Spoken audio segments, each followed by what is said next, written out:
નમસ્તે મિત્રો, RP job પોઈન્ટમાં આપ સૌનું હાર્દિક સ્વાગત છે।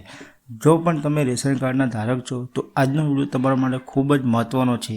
હવે રેશન કાર્ડ લેવાની જરૂર જૂની રીતમાં મોટો ફેરફાર કરવામાં આવ્યો છે। PNB digital rupees coupon app દ્વારા રેશન કૂપન મળશે। આ વિડીયો જાણીશું તો પીએનબી ડિજિટલ રૂપીસ એપ શું છે, કેવી રીતે ડાઉનલોડ કરવી, રજિસ્ટ્રેશન કેવી રીતે કરવું, કૂપન ક્યાં મળશે અને રેશન લેવા જતાં પહેલાં કઈ બાબતોનું ધ્યાન રાખવું, ચાલો સંપૂર્ણ માહિતી આજે આ વિડીયોમાં જાણીશું। પીએનબી ડિજિટલ રૂપીસ એપ શું છે? સરકાર દ્વારા કેટલાક વિસ્તારોમાં નવી ડિજિટલ સિસ્ટમ શરૂ કરવામાં આવી છે। હવે રેશન કૂપન મોબાઈલમાં મળશે અને તે આધારે રેશન દુકાન પરથી અનાજ મેળવી શકશો। જો તમારા વિસ્તારમાં આ સેવા શરૂ થઈ ગઈ છે તો તેનો પણ લાભ તમે પણ લેજો મિત્રો। તો મિત્રો, હવે તમે જોશો એપ ડાઉનલોડ કેવી રીતે કરવી। સૌપ્રથમ તમારા મોબાઈલમાં પ્લે સ્ટોર ઓપન કરો।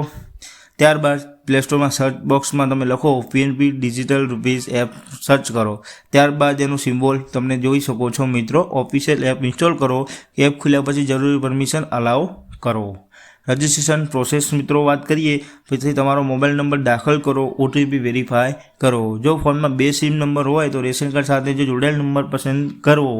રેશન કાર્ડમાં જે નંબર તમારો આપેલો હોય રજિસ્ટ્રેશન હોય એ જ નંબર તમારે અહીંયા સિલેક્ટ કરો, જેથી કરીને ઓટીપી આવે તો ત્યારબાદ જરૂરી માહિતી ભરી રજિસ્ટ્રેશન કરવાનું રહેશે। મિત્રો, કૂપન કોડ કેવી રીતના મળશે એની વાત કરી। રજિસ્ટ્રેશન સફળ થયા પછી દર મહિને તમારા એકાઉન્ટમાં ડિજિટલ રેશન કોડ કૂપન મળશે। ત્યારબાદ રેશન લેવા જતાં પહેલાં એપ ખોલીને કૂપન બતાવવાનું રહેશે। દુકાનદાર તે કૂપન સ્કેન કરી તમને અનાજ આપશે। મિત્રો, મહત્ત્વની બાબતો તમને કહી દઈએ કે માત્ર ઓફિશિયલ એપ જ ડાઉનલોડ કરો। ઓટીપી કોઈની સાથે શેર કરશો નહીં। રેશન કાર્ડ સાથે જોડાયેલ નંબર જ ઉપયોગ કરો। કોઈ સમસ્યા આવે તો નજીકની રેશન કાર્ડ દુકાનમાં અથવા સંબંધિત કચેરીનો સંપર્ક કરવો। તો ડિજિટલ રૂપીસ એપ દ્વારા રેશન કૂપન મળવાની સંપૂર્ણ માહિતી।